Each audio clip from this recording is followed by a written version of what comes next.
Hi, class. It's Miss Pollard.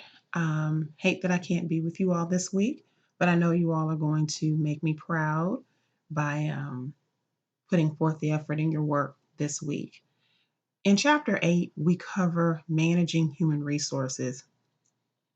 And that, to me, the human resource has got to be the most important resource that a company can have.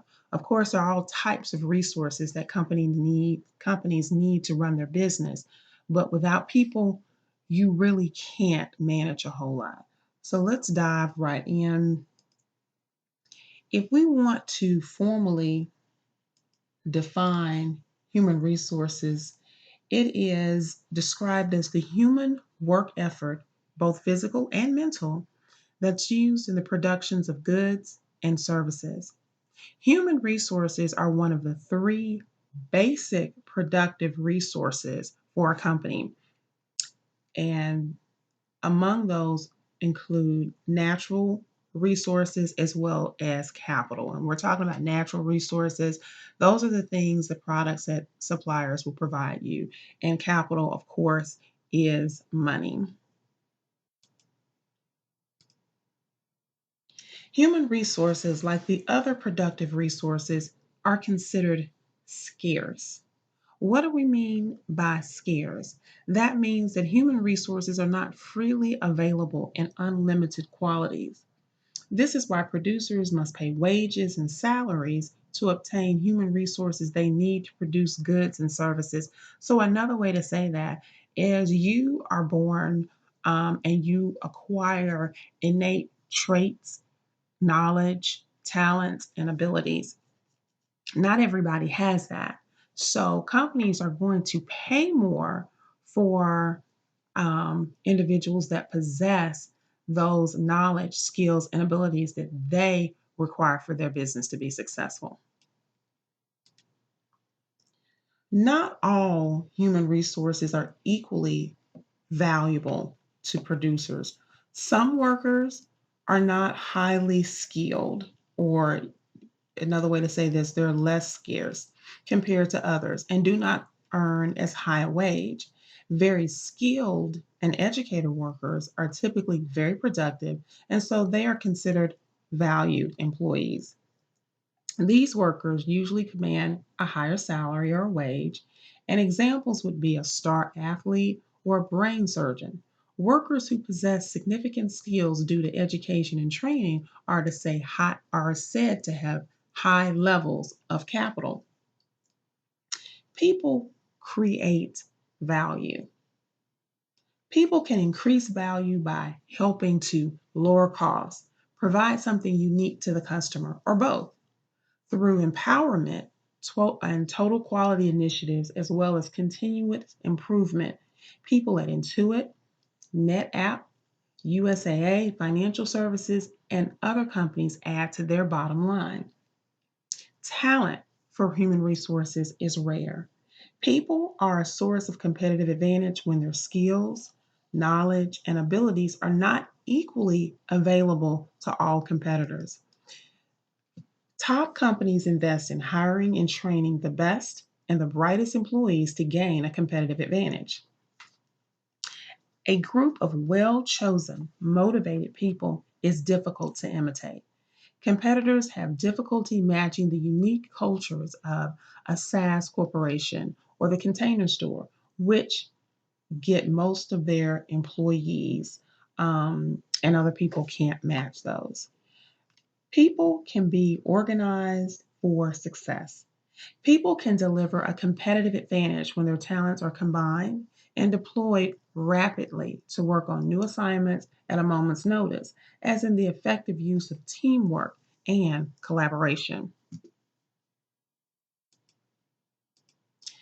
It takes discipline and hard work to develop human capital. To do so often means investing one's time and savings in education and training courses. But the result is a reasonable expectation of higher income and usually a more interesting job. Now that we know what human resources is, How do we manage human resources? And of course, we knew what human resources was at the beginning, but human resource management refers to that system of organizational activities to attract, develop, and motivate an effective and qualified workforce. This is also known as talent, human capital, or personnel management. So these are all of the things that go into bringing people in, getting them up to speed, and really motivating them to not just do their job, but to exceed it. Enterprise is a well known company, one that I have a personal story about, but I'm trying to hold this to 10 to 15 minutes, so I won't go into it. Enterprise is a great company and it has a distinct focus on human resources. Enterprise's approach to business is based on the expectation that success will follow from effective human resources management. So basically, they put their focus on developing their people, and from there, they will have a competitive advantage above their competitors. So you need people. Well, you're going to have to get the right number of people and the right type of people. And that sounds simple enough, but meeting an organization's staffing needs requires strategic human resources planning. And this is an activity with a strategic purpose derived from the organization's plans. The HR process occurs in 3 stages. So we want to get the right kind of people, the right number of people at the right time. So here are those 3 stages that I was referring to: planning, programming, and evaluating.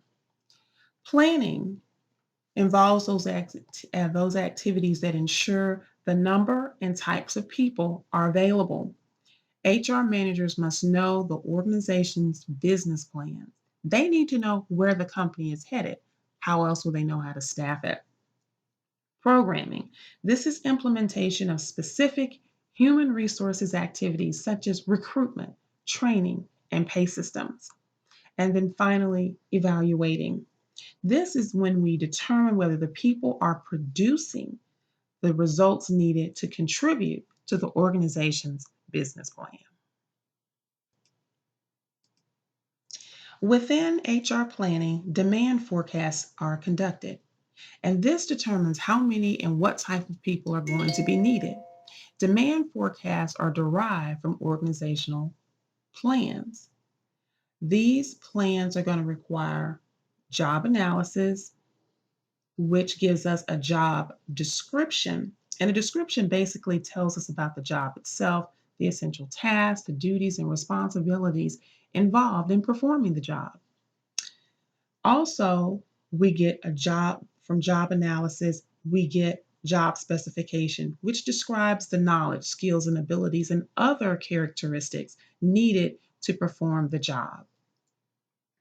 All of this plays into our supply of labor, which lets us know how many and what type of employees the organization actually has. So your demand forecast determines how many people and what type of people are needed, while the supply of labor determines how many and what type of employees the organization actually has. What's needed versus what the company actually has. And the job analysis will help us fulfill that demand.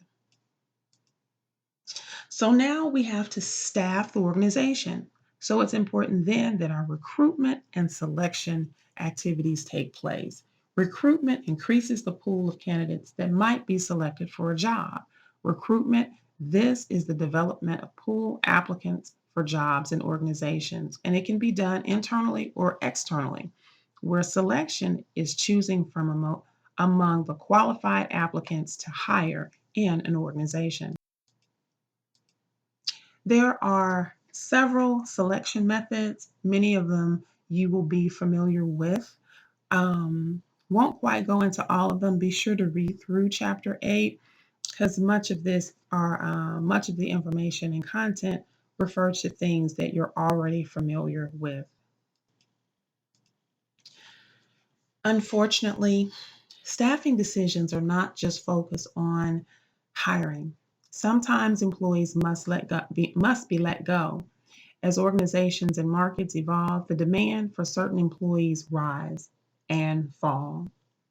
When having to lay off workers, employees can help by offering outplacement, which is the process of helping people who have been dismissed from the company regain employment elsewhere. The concept that an employee may be fired for any reason is known as employment or termination at will. And this was upheld in a 1908 Supreme Court ruling.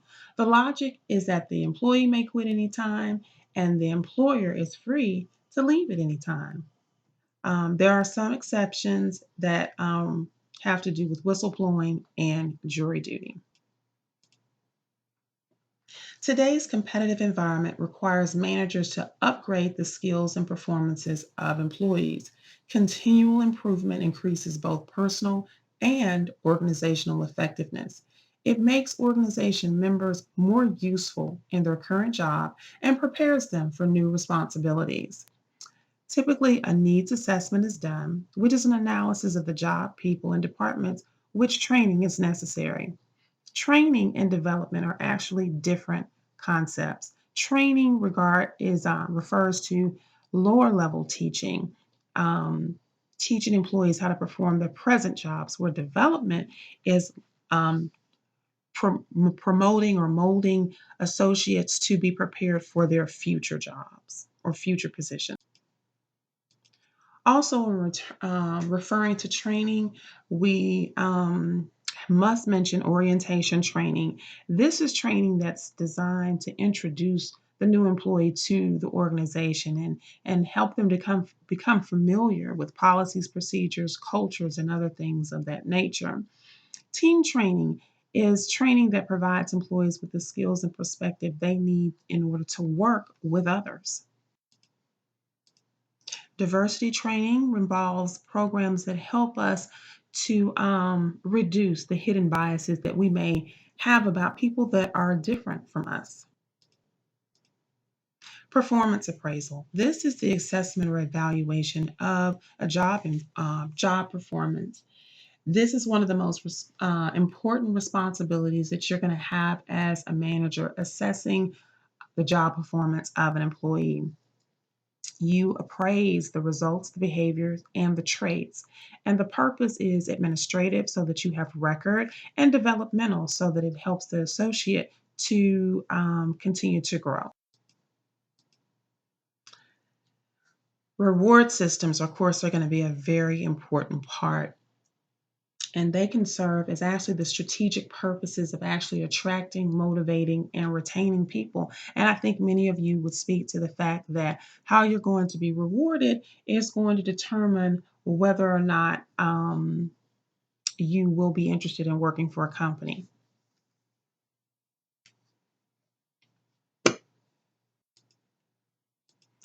I know that was a little fast, but I'm definitely trying to get within the 15-minute mark. Um, Please be sure to get your homework done and your quiz. Of course, it's done. It needs to be completed and submitted by 11:59 on Friday. And I hope you all have a wonderful week, and I look forward to seeing you next Tuesday. Take care.